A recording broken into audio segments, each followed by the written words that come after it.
ప్రజాస్వామ్యంలో ఎంత ముఖ్యమైన విషయం అని కొత్త గేమ్ రూల్స్ ఈరోజు తయారు చేసిన జగన్మోహన్ రెడ్డి గారు 24 ఎన్నికలకు తాను ఈ 5 ఏళ్లలో చేసిన సంక్షేమం అభివృద్ధిని షోకేస్ చేస్తూ చూపిస్తూ మళ్ళీ వచ్చే ఎన్నికలకు పార్టీని మమ్మల్ని అందరినీ నడిపించడానికి 27వ తేదీ భీమిలిలో తొలి ఒక మహాసభ కేడర్ మహాసభ జరగబోతున్నాం ఆయన ఆధ్వర్యంలో. అనుకోకుండా ఈరోజు ఇక్కడ నాకు ఈ అవకాశం వచ్చింది. విజయవాడ సెంట్రల్ ఆఫీస్ ప్రారంభోత్సవం సందర్భంగా మీ అందరితో నా అభిప్రాయాలు నా భావాలను పంచుకోవడంతో పాటు అలాగే ఒక ఇన్నాళ్ళు మన అనుభవం గత అనుభవం ఈ 5 ఏళ్లలో జరిగింది ఏంటి అనేది కూడా మీతో కాసేపు షేర్ చేసుకోవడానికి ఒక అవకాశం వచ్చింది. అందుకు ముందుగా నాకు సంతోషంగా ఉంది. తర్వాత క్లుప్తంగా ఇక్కడ జరిగిన చిన్న చిన్న మార్పులు, వైఎస్ఆర్ కాంగ్రెస్ పార్టీ 175 సాధించుకోవాల స్థానాలనే లక్ష్యంతో జగన్మోహన్ రెడ్డి గారు అందరితో చర్చించి ఎక్కడైనా స్వల్ప మార్పులు చేస్తూ అభ్యర్థులు మార్చిన దాంట్లో ఈ కాన్స్టిట్యున్సీ కూడా ఒకటి. ముందు నుంచి మీరు గమనించి ఉంటారు, ఎమ్మెల్యే అంటే ఒక పవర్ కాదు, ఇక్కడ అది ఒక బాధ్యత. ఎవరైనా పూర్వకాలంలాగా శాసనసభ్యుడు అంటే ఏదో అధికారం చలాయించే ఒక హక్కు దాని కింద భావించే లేదా ఒక జాక్పాట్ కొట్టినట్టు భావించే రోజులు వైఎస్ఆర్ కాంగ్రెస్ పార్టీ ఆవిర్భావం తర్వాత జగన్మోహన్ రెడ్డి గారి ఆలోచనల వల్ల మారింది. మన పార్టీలో ఎమ్మెల్యే ఒక కార్యకర్త, మేము కార్యకర్తలమే, ఎంపీలు కార్యకర్తలే. ఇక్కడ ఒకరే నాయకుడు ఉన్నారు జగన్మోహన్ రెడ్డి గారు. అందరితో చర్చిస్తుంటారు, అందరినీ కలుపుకోబోతుంటారు, పార్టీని ఒక తాటి మీద నడిపిస్తున్నారు. ఇక్కడ ఎమ్మెల్యే అంటే పెద్ద ప్రివిలేజ్డ్ కాదు, అలాగే ఇంకో రకమైన పార్టీ నాయకుడు అంటే ఆయనకు ఏదో హక్కులు బాధ్యతలు తగ్గినట్టు కాదు. ఇది బాధ్యతే, అది బాధ్యతే. ఈ బాధ్యతల రీస్ట్రక్చరింగ్లో కొన్ని మార్పులు జరిగినప్పటికీ ఎవరి గౌరవం ఎంతవరకు ఉండాలనో ఇంకా ఎంత పెంచాలనో పూర్తిగా తెలిసిన జగన్మోహన్ రెడ్డి గారు ఇక్కడ జరిగిన చేంజెస్లో మల్లాది విష్ణు గారి గురించి పూర్తిగా ఆయన ఇప్పటికే మాట్లాడారు, చెప్పారు. ఇంతకంటే ఉన్నతమైన బాధ్యతలకి ఆయన వెళ్తారు. చట్టసభలో కూడా ఐ థింక్ ఇంకా ముందుగానే ఎక్కువ కాలం రాకుండానే చట్టసభలో కూడా వస్తారు. దాంతోపాటు అదనంగా ఆయనకు బాధ్యతలు ఉంటాయి. పార్టీకి సంబంధించినంత వరకు ఇక్కడ అదృష్టవశాత్తు నేను గమనించింది గుంటూరులో కొంతవరకు, విజయవాడలో మిగిలిన నేను ఇంతగా చూడలే. 3 శాసనసభ్యులు కానీ ఇన్ఛార్జి 2 శాసనసభ్యులు కలిసికట్టుగా ఒక టీమ్ స్పిరిట్తో పనిచేయడం విజయవాడలో చూసాం ఇంతకాలం. అదే టీమ్ స్పిరిట్తో ఇప్పుడు కూడా అడుగులు వేస్తారు. ఈసారి మల్లాది విష్ణు గారు కొంచెం ఫ్రీగా ఉంటారు కాబట్టి ఆయన ఎంపీ గారికి చేదోడుగా వాదోడుగా ఉంటూ మొత్తం నాయకత్వం 3 కాన్స్టిట్యున్సీలు కూడా వహిస్తారు, ఆయన సారథ్యం వహిస్తారు. సో ఇక్కడ ఏ రకంగానూ ఆయన ఇది తగ్గించడం కానీ ఇంకొకటి కానీ ఉండకపోగా మరింత పెరుగుతుందని చెప్పడం నా ఉద్దేశం. మొత్తం పార్లమెంట్ అంతటికి కూడా మన కేసినేని నానిగారికి పక్కన సపోర్ట్గా నిలబడి ఆయన తన వంతు తన అనుభవాన్ని దాన్ని పూర్తిగా రంగరించి పార్టీ విజయానికి అన్ని స్థానాల్లో 7కు 7 స్థానాల్లో అత్యధిక మెజారిటీతో గెలిపించే దాంట్లో తన పాత్ర తను పోషిస్తారు. ఇది ముఖ్యమంత్రి గారు ఆల్రెడీ చెప్పినది, ఆయనకు తెలిసినది. కాబట్టి దీనికి ఎవరు ఏ అపోహలో పెట్టుకోవాల్సిన అవసరం లేదు. ఈ కాన్స్టిట్యున్సీకి సంబంధించి ఆయన సారథ్యంలోనే మొత్తం జరుగుతుంది. వెల్లంపల్లి శ్రీనివాస్ గారు ఆయన సారథ్యంలో, విష్ణు గారి సారథ్యంలోనే ప్రచార కార్యక్రమాలు మిగిలిన ఇస్తే ఇద్దరు కలిసి చేస్తారని కూడా మీకు చెప్తూ, ఇక ఎన్నికల గురించి మనం రాబోయే రోజుల్లో ఆల్మోస్ట్ ఎన్నికల వాతావరణం మన రాష్ట్రంలో చంద్రబాబు నాయుడు ఆయన అధికారం కోల్పోయిన రోజు నుంచి ఆయన తొక్కిసలాట మొదలైంది. మళ్ళీ వెంటనే ఎట్లా రావాలనే కుట్రలు కుతంత్రాలు. బహుశా దేశంలో ఎక్కడైనా 4-5 నెలల ముందు ఎన్నికల వాతావరణం ఉంటుంది. ఈయన 2 ఏళ్ల ముందే మొదలుపెట్టాడు. ఎందుకంటే ఆయనకున్న ఆత్రంతో అది మనందరం గమనిస్తూనే ఉన్నాము. కృత్రిమంగా లేని హీట్ జనరేట్ చేస్తూ వస్తారు, లేని ఆరోపణలు చేస్తారు, అభూత కల్పనలు చెప్పినవే చెప్పి ఒక పొగమంచు దీనిలో వాతావరణం ఏదో క్రియేట్ చేసిన పరిస్థితిలో ఈరోజు మనం ఎన్నికలకు వెళ్తున్నాం. కానీ వాస్తవ పరిస్థితి ఏంటి, గ్రౌండ్ మీద ఏం జరుగుతోంది అనేది ఇంతకుముందు మాట్లాడిన వక్తలు జూపూడి గారు చెప్పారు, మరింత సరళంగా నానిగారు ఎక్స్ప్లెయిన్ చేశారు. ఈయన దానికి నాన్నగారి దానికి నేను ఎందుకు ఎక్కువ ప్రాముఖ్యత ఇస్తానంటే 10-15 రోజుల క్రితం వరకు ఈయన అటువైపు ఉన్నారు, చూశారు. చూసి వచ్చి మొక్కుబడిగా మాట్లాడట్లేదు, ఒక కన్విక్షన్తో మాట్లాడుతున్నారు. మాకంటే చక్కగా ఎక్స్ప్లెయిన్ చేస్తున్నారు. మేము ఇంతకాలం ఎవరైతే ఈ పార్టీలో ఉన్నాం వాళ్ళకంటే నేను ఇది గమనించాను అని చెప్తున్నారు. జగన్మోహన్ రెడ్డి గారి పాలనలో కానీ, ఆయన ఆలోచనలో కానీ, ఆయన విధానాల్లో కానీ, ఆయన వ్యవహార శైలిలో కానీ నేను గమనించినవి 1, 2, 3, 4 ఏవైతే చెప్తున్నారో నేను అవి ఎక్కువ పెద్ద సర్టిఫికెట్ అని నేను అనుకుంటున్నా. ఎందుకంటే మేము ఆయనతో జర్నీ చేస్తున్నాం కాబట్టి మనం అందరం సహజంగానే మన నాయకుడు అంటే అభిమానము, గౌరవము, ప్రేమ ఉంటాయి, దాని ప్రకారమే అంటాం. కానీ క్రిటికల్గా చూసి బయట నుంచి దాని నుంచి ఒక కన్విక్షన్తో ఇటువైపు వచ్చి అవి మాటల రూపంలో ఈరోజు ఎక్స్ప్రెస్ చేసింది ఒక సర్టిఫికెట్ లాగా నేను భావిస్తున్నాను. నిజంగానే ఈరోజు ఇప్పుడు ఏదైతే జరుగుతుందో ఈ రాష్ట్రంలో ఇది ప్రతి ఒక్కరూ బయట నుంచి వచ్చిన వాళ్ళు మీడియా చేసే వాళ్ళు క్రియేట్ చేసే ఒక కల్పితాలతో కూడిన కథనాలని పక్కకు తోసి అక్కడ విన్నది బయట ఉండి విన్నది ఒకటైతే బయట నుంచి వచ్చిన వాళ్ళు ఇక్కడ చూసి వాళ్ళు ఇస్తున్న ప్రతి ఒక్కరూ ఆశ్చర్యపోయేది చెప్పేది ఇంత డెవలప్మెంట్ ఉంది, ఇంత సంక్షేమం ఎక్కడ లేని జరుగుతుంది, దీని గురించి ఎందుకు ఇలాంటి ప్రచారం జరుగుతుంది అని మళ్ళీ మనల్ని అడుగుతుంటారు. ఎందుకు జరుగుతుందంటే ఇంతకుముందు చూపుడు అన్నట్టు జగన్మోహన్ రెడ్డి గారు ప్రచారం గురించి పట్టించుకోవట్లా.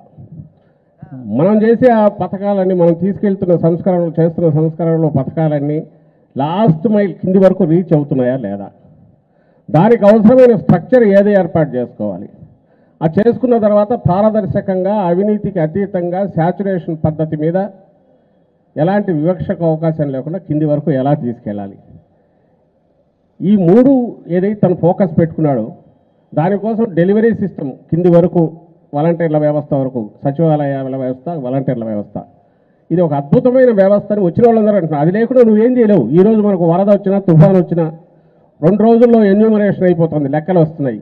మరో 10 రోజుల్లో కాంపెన్సేషన్ ఏం పే చేయాలో తెలుస్తుంది.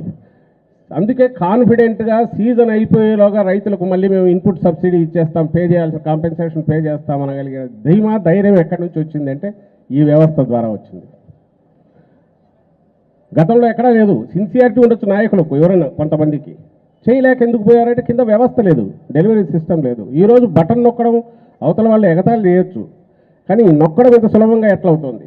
ఈరోజు ఎంటైర్ బ్యాంకింగ్ వ్యవస్థ ఈయన ఆలోచనలకు తగినట్టు, జగన్మోహన్ రెడ్డి గారి ఆలోచనలకు తగినట్టు పేదలకు హెల్ప్ చేయడంలో ముందుకు ఎట్లా రాగలుగుతున్నారు అంటే ఈయన ఒక బ్లూ ప్రింట్ ఇవ్వగలిగాడు, సాటిస్ఫై చేయగలిగారు, అండ్ బెనిఫిషియరీస్ దానికి తగినట్టు రియాక్ట్ అవుతున్నారు కాబట్టి ఈరోజు రెస్పాండ్ కాగలుగుతున్నారు కాబట్టి డ్వాక్రా మహిళా సంఘాలు 99% పైగా ఎఫిషియెంట్గా, ఎఫెక్టివ్గా పనిచేస్తున్నాయి. బ్యాంకులు హ్యాపీగా ఉన్నాయి, ఎందుకంటే వాళ్ళ టర్నోవర్లు పెరుగుతున్నాయి. ఇంకా కావాలని ఎక్కువ ఇస్తున్నారు వాళ్ళు. మీకే తెలుసు, చాలామందికి ఇక్కడ ఉన్నవాళ్ళు. వీధి వ్యాపారుల గురించి ఎవరు పట్టించుకోవాలని ఈరోజు ఎక్కడ చదివాను, 16 లక్షల మందికి ఈరోజు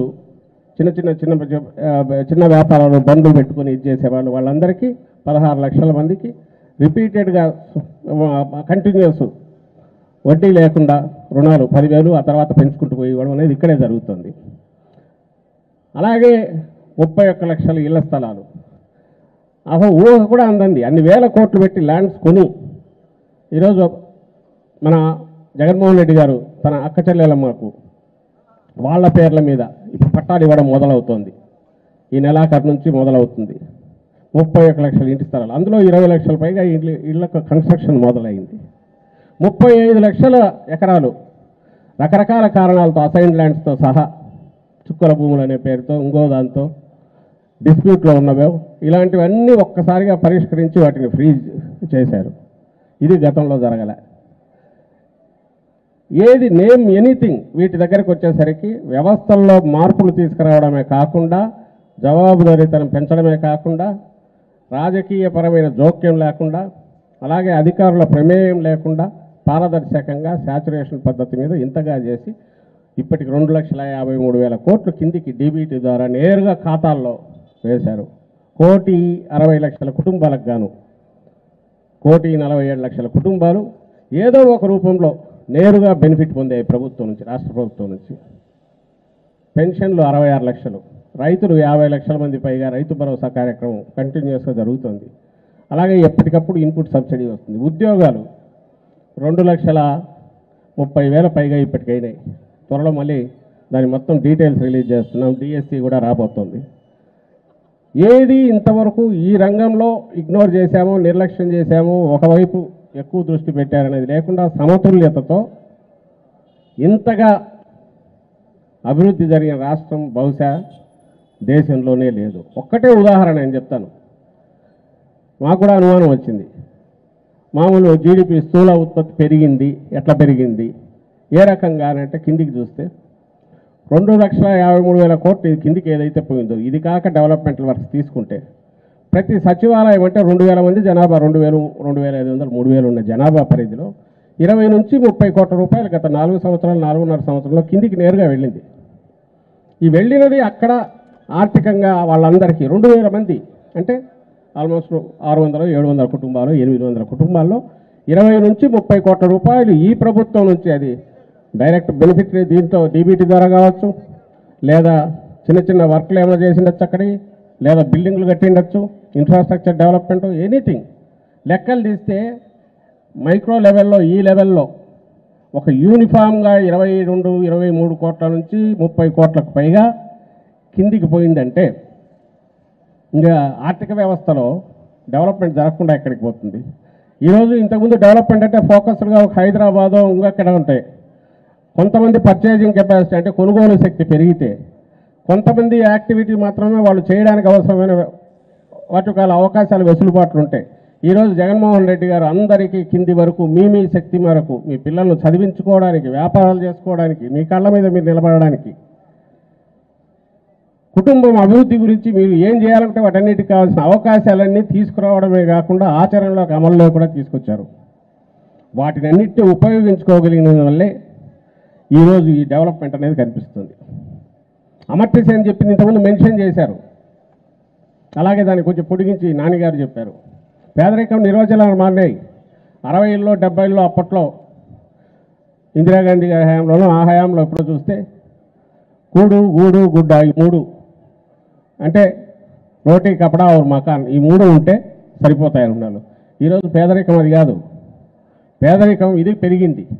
మన లెక్కల ప్రకారమే అంతకుముందు 5,000 ఉండేది. జగన్మోహన్ రెడ్డి గారు వచ్చాక మనం పల్లె ప్రాంతాల్లో 10,000, పట్టణ ప్రాంతాల్లో 12,000 చేశాం. అంతకుముందు అది 5-6,000 ఉండింది. అంటే ఈరోజు నెలకు 10,000 రూపాయల కింద వస్తే పల్లె ప్రాంతాల్లో వాళ్ళు పేదల కింద లెక్క. చిన్న చిన్న అవసరాలన్నీ తీరగా ఇప్పుడు చదివించుకోవడము, పిల్లలను పెద్ద చేసుకొని అన్ని అవకాశాలను ఉపయోగించుకోవడం ఎట్లా, ఇది ప్రతి కుటుంబానికి పెద్ద సమస్య.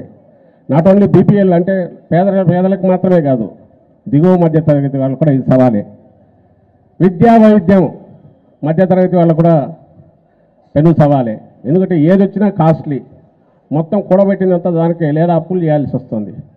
అందుకే ఆయన వీటిని ఈ కోర్ సెక్టర్స్ ఏవైతే ఉన్నాయో ముఖ్యమైనవి, ఏవైతే మన బతుకులను మారుస్తాయో, ఏవైతే ఆర్థికంగా కుంగదీస్తాయో వాటిని ఉచితం చేసేసారు.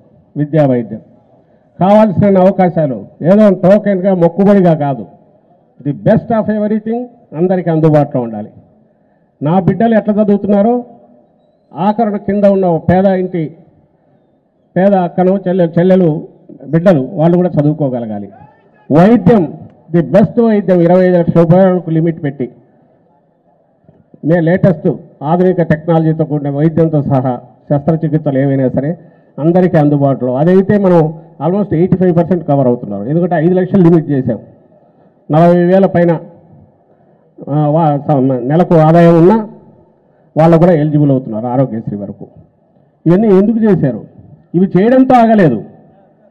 ఎక్కడికెక్కడ మీ కాళ్ళ మీద మీరు నిలబడడానికి, ఎవరి కాళ్ళ మీద వాళ్ళు నిలబడి సంపాదించుకోవడానికి, ఒకరి మీద డిపెండ్ కాకుండా ప్రభుత్వం, రాజకీయ పార్టీలు ఏదో తిరిపి వేసి ఒక టీవీనో ఒక సెల్ ఫోన్ ఇస్తారనో, ఇప్పుడు అన్నీ అవే ఎలక్షన్లు వస్తే వాటితోనే వస్తారు. ఐ థింక్ రేపు కూడా చెప్తారు, ఒక గ్యాస్ సిలిండర్ ఇస్తారనో, లేకుంటే బస్సులో ఎక్కించి ఉచితంగా ఇచ్చేస్తారనో, వీటితో వచ్చి అది ఆయన వస్తాడు. అది ఎలాగ వస్తాడు? కేజీ బంగారం, బెంజ్ కారు జగన్మోహన్ రెడ్డి గారు ఎప్పుడు చెప్తుంటారు కదా, దాంతో చంద్రబాబు నాయుడు గారు వస్తారు. ఈ ప్రపంచంలో ఏడిచ్చినా వాడికంటే 1,00,000 రూపాయలు ఎక్కువ ఇస్తారని కూడా వస్తాడు, చెప్తారు, వస్తారు.